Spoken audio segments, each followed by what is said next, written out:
带您关心昨天美股收盘的最新表现，市场呢继续观望美国通膨降温的迹象及联准会转为激进货币政策立场的可能性。多家大型零售商也将在本周公布财报了。本周四大指数中场小跌作收，看到美股中场收在33536点，下跌200点，下跌幅度0.63%。纳斯达克指数中场收在11196点，下跌127点，下跌幅度超过1%。费城半导体指数呢跌幅近1%，收在2728点，下跌26点。S&P 500种指数中场收在3957点，下跌35点，下跌幅度0.89%。而另外看到欧洲市场的消息，欧元区9月工业生产月增0.9%，是优于预期。欧股盘面上，矿业类股因为预期中国需求增加，带动股价上涨；旅游类股表现稍差。欧股主要指数开高后震荡收高，看到德国股市中场是上涨了88点，上涨0.62%；法国股市中场是小涨了14点，小涨0.22%，收在6609点。再看到了美国总统拜登与中国国家主席习近平趁着印尼巴厘岛举行G20峰会之际，在场边先举行面对面的会议。拜登在会后单独召开记者会，强调美国一中政策不变。I just met in person with Xi Jinping of the People's Republic of China. It was clear, he was clear and I was clear, that we'll defend American interests and values, promote universal human rights, and stand up for the international order and work in lockstep with our allies and partners. We're going to compete vigorously, but I'm not looking for conflict. I'm looking to manage this competition responsibly. We discussed that. One China policy, our One China policy has not changed, We oppose unilateral change in the status quo by either side, and we're committed to maintaining the peace and stability in the Taiwan Straits. 拜登不认为中国会立即犯台，也表明呢反对中国对台湾的挑衅行为。而在美中关系方面，拜登除了表示美中仍然是竞争关系之外，同时也强调美中必须共同应对气候变迁、经济稳定还有粮食安全等问题。拜习会整场历时约3个小时左右，两人还针对了朝鲜半岛及乌俄局势交换意见。不过，如外界预期，习近平呢没有参与记者会，双方也没有发表联合声明。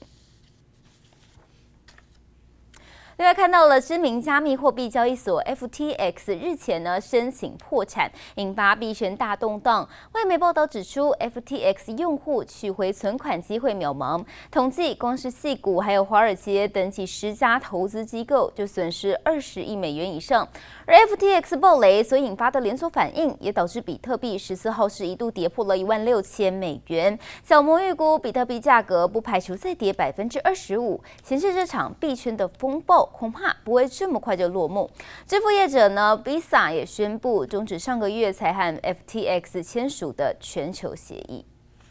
Over the last week, there's so much turmoil in our industry. I think, but I want everybody to understand that's not reflective of everything in the industry. 全球最大加密货币交易所币安执行长赵长鹏在 G20 系列活动 B20 峰会上指出，加密货币产业变得疯狂，就是因为 FTX 破产影响持续发酵。币安日前暂停接受 FTX 原生代币 FTT 存款，并敦促同业也这样做。随后，火币网就宣布跟进，让知名币圈部落客邦尼区块链示警，事件恐怕不会这么快落幕。近期不管是哪一家交易所都会有一定的风险，因为这是有点像骨牌效应，不是说这个公司不厉害或者是不透明，而是说因为这个 FTX 跟他的投资公司 Alameda 他们有很多的跟其他公司的借贷关系，如果一个倒了，他就有可能把其他的都推倒。我觉得这一阵子我们可以注意一下，就是很多币圈的公司可能会很危险。加密货币市场正经历一场围绕 FTX 流动性的危机，美国与巴哈马警方都表示将开始调查此事。外媒报道则指出 ，FTX 用户取回存款的机会渺茫。矽谷及华尔街等几10家投资机构，包括软银、三星电子，还有淡马锡，全都成了受灾户。光是这些机构的损失，至少就有20亿美元，让投资人对加密货币的信心逐渐丧失，开始将自己的资产提取到自我托管的冷钱包。因为现在这一起事情，所以很多人对于这个币圈的信任是磨灭掉。那很多人就会说，哦，大家都要把钱放到冷钱包。我觉得其实没有一定的标准答案。另外一个方法就是说，你可以把它转到去中心化钱包，这个东西就可能跟 FTX 然后币安这就不一样。那大家比较熟悉的可能就是小狐狸 MetaMask。这个东西呢，基本上你存进去之后，你的资产也不会被人家动。FTX 暴雷所引发的连锁反应，让比特币14号跌破16000美元。尽管随后又拉回至16000之上，但在这场币圈风暴真正落幕之前，投资人恐怕还是不能掉以轻心。记者黄松正台北采访报道。记忆体市况持续疲软，全球 NAND Flash 第二大厂凯霞公布第三季获利348亿日元，季减18.3%。出货量呢虽然增加，但是受到日元贬值的影响，销售单价大幅下滑。在全球景气大环境下呢，凯霞市井快闪记忆体的需求疲软，而中国最大晶片代工厂中芯也受到了消费需求趋缓以及美国晶片管制的影响，未来营收将持续受到冲击。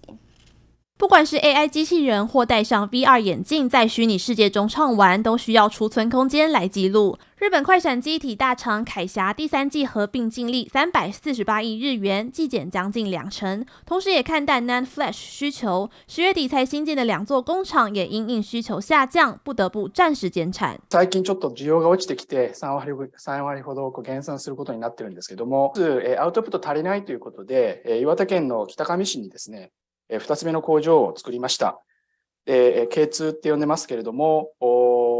最近になって生産開始しまして、こちらの方のアウトプットもこれから上がっていくという予定でおります。凯霞看好记忆体长期发展，并表示每台电子装置搭载的快闪记忆体容量将平稳成长，但整体需求仍然疲软。而未见好转的市场，也让中国最大晶片代工厂中芯国际向投资人发出警告，表示未来营收将持续受到冲击。受手机消费领域需求疲弱，叠加部分客户需要缓冲时间解读美国出口管制新规而带来的影响，公司销售收入预计环比下降13%到15%，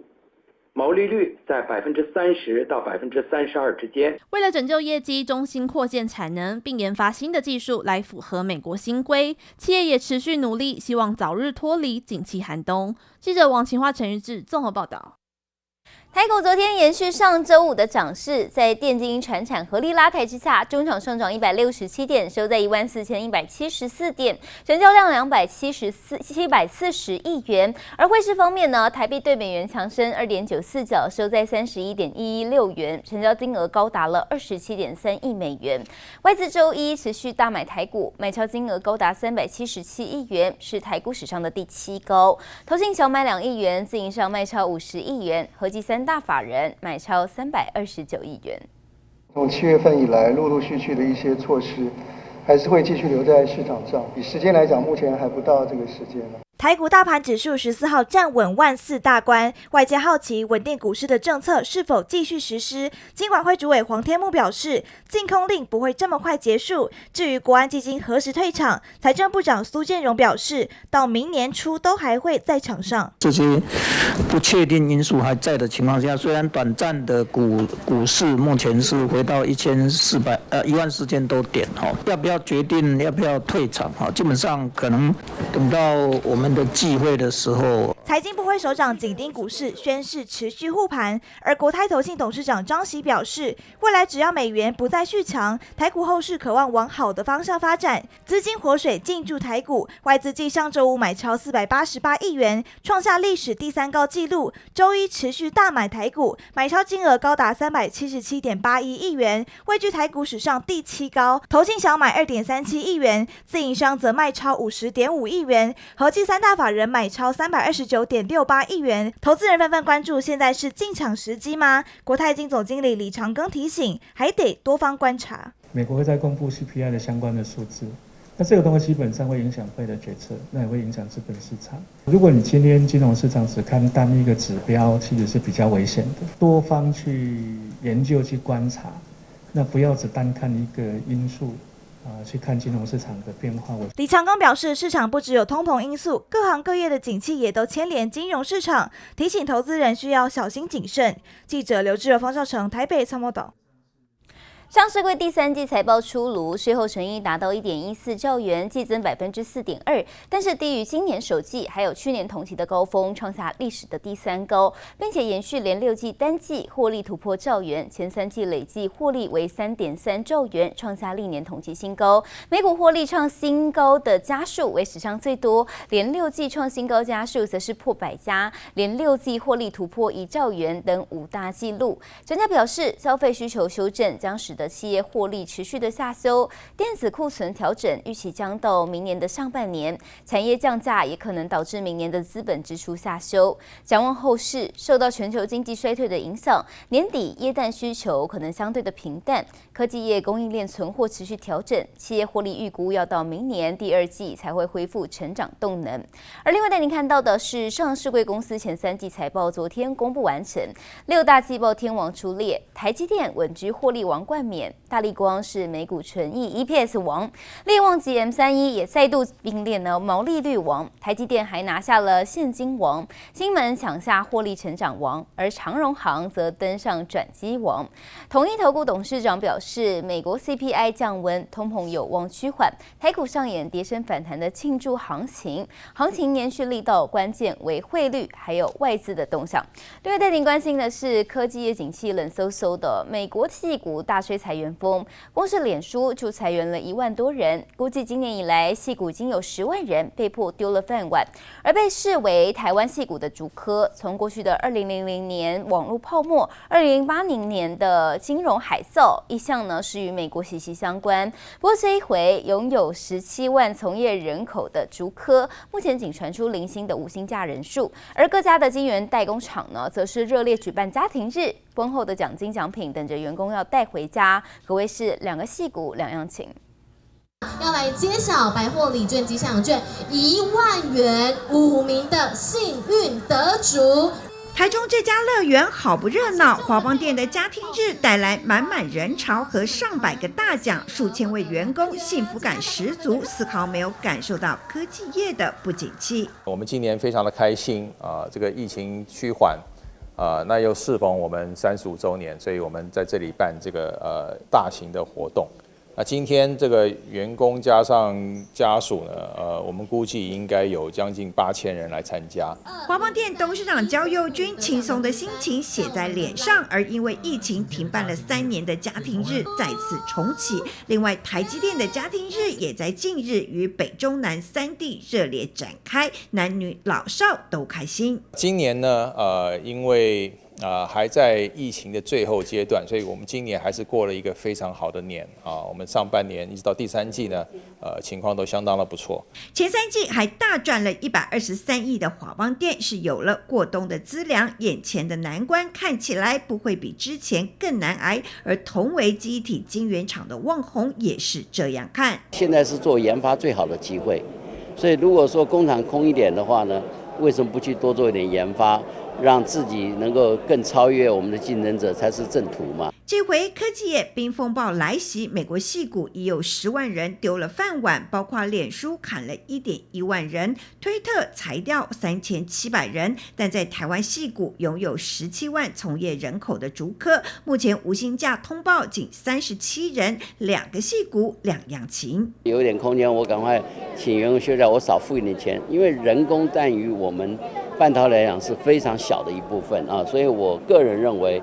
真的不需要这样做。比较过去2000年网络泡沫、2008年金融风暴，竹科一直与美国矽谷状况雷同，大伙期盼这一次能够幸运躲过风暴。因为我们预期明年不会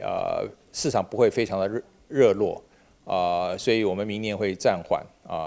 我们的整个这个建厂的扩充的计划呢，会是规划迎接这个2024年。各家征才扩厂计划先暂缓，明年度小月好好累积研发实力，等待2024年春天春燕来。记者朱月英、姚颖哲新竹采访报道。半导体制造设备商艾斯摩尔上周上调了2025-2030年的长期财测目标，预计未来的10年产品需求将保持强劲。另外，由台湾银行还有玉山银行统筹主办的和润企业公司3年期140亿元连结永续指数联合授信案，在11月14号完成签约。半导体制造设备商艾斯摩尔上周上调2025-2023年的长期财测目标，预计未来10年产品的需求将保持强劲。公司预计2030年的销售额将从2021年的186亿欧元增加至440亿至600亿欧元之间。执行长温宁克在上周末告知投资人，即使中国的晶片制造商目前无法扩充产能在水准之上，艾斯摩尔也不会下调2030年的业绩目标。台湾银行及玉山银行统筹主办的和润企业公司3年期140亿元连接永续指数联合授信案，在11月14号完成签约。台银表示，连带案原先预计统筹金额为新台币100亿元，在13个国家金融同业及外商银行共同踊跃参与下，以新台币140亿元结案，充分显示金融业对和润企业营运结合永续发展策略目标的高度肯定。台泥今天召开法说会，由于近年来积极布局新能源事业，前3季非水泥营收比例已达 29%。董事长张安平表示，绿能发展会在2025年超越规模，未来非水泥营收跟水泥营收占比要达各 50%。展望明年，从各经济体来看，张安平分析，欧美、中国、台湾较小的经济体会比较辛苦，看不到火车头带领世界经济发展。